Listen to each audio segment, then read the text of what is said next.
And we also have another specialist joining us today, คุณวีระเวทวงกิจบัญชา from Asia Plus Securities. Good afternoon ครับคุณวรเวท Good afternoon. How are you? คุณวรเวท I'm fine. Let's talk about this water futures. Can you please also explain briefly about the concept of water future contracts, particularly about how are we going to track the water derivatives? Okay. Well, the concept of water futures, as we're talking about it now, it's more to do with the availability of water. One of the regions that's really studying it and conceptualizing it at the moment is Australia. It's different from water trading in a sense that you're not really trading the price of water. Yeah. It's more trading on the level of the availability of water. So you can imagine in countries like Australia or Thailand, where the rural part of the economy depends largely on the availability of water. Agricultural businesses or big conglomerates can essentially use this instrument to hedge against the unlikelihood that a drought should happen, or in the recent case, a flood. Yes, Kun Viravate, who do you expect will benefit from these contracts? I think mostly from, initially from the recent flood, the big conglomerates as well as the agricultural companies. One of the things that I like to point out is liquidity, maybe initial issue.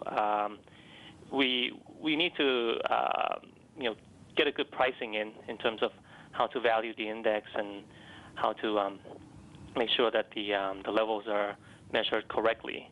But at the same time, we also need a good amount of market makers to ensure that there's enough liquidity to make sure that the size is relevant for the parties that want to hedge. The recent flood has caused tremendous damage in, I think, tens of billions of dollars. So if we want this kind of instrument to be effective for the big businesses, it really needs to have significant liquidity. And do you think that these big businesses that was damaged by the recent flood, if this trading really does happen, and if it does happen soon, do you think that they'll be enthusiastic to just jump in and buy into these? I think, first of all, it could help in terms of providing them with some kind of confidence in doing businesses here, now that there's some way to hedge some of this risk. You don't have to hedge the whole $10 billion amount, and that amount is, the total damage, which includes some of the the snowball effect from the initial flood. So businesses can hedge a portion of their exposure. I think that's good enough already. And it's only the manufacturing sector or the agricultural sector. You have businesses like us, like brokerage companies, that are also affected downhill from the economic impact. So these people can speculate as well. Yeah. So how will the contracts actually be traded and also priced? Well, I think it's pretty much. I think it's very much in the conceptual phase. To my knowledge, I don't think it's being traded anywhere in the world at the moment.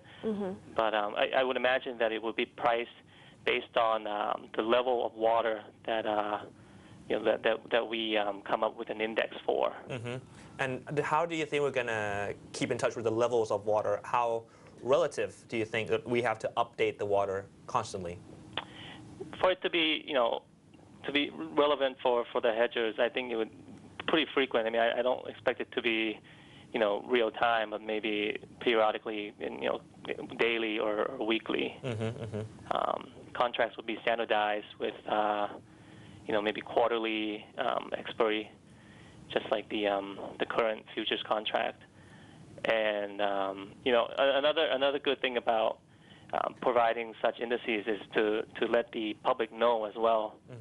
It provides a bit of transparency to where the levels are. Yeah, that's true. And also, a final question: do you think that how long will this abstract concept will come into use? Do you think it'll we'll be trading water futures before the second quarter of next year? I think it's, to be honest, I think there's a lot of issues that still need to be ironed out. I mean, in Australia, they're still conceptualizing it. Things like pricing, contract specifications, market makers. as well as little things like, okay, if we have the index which goes up and down, down when there's a drought and up when there's a lot of water, what happens when there's an overflow? Little things like that needs to be taken into consideration.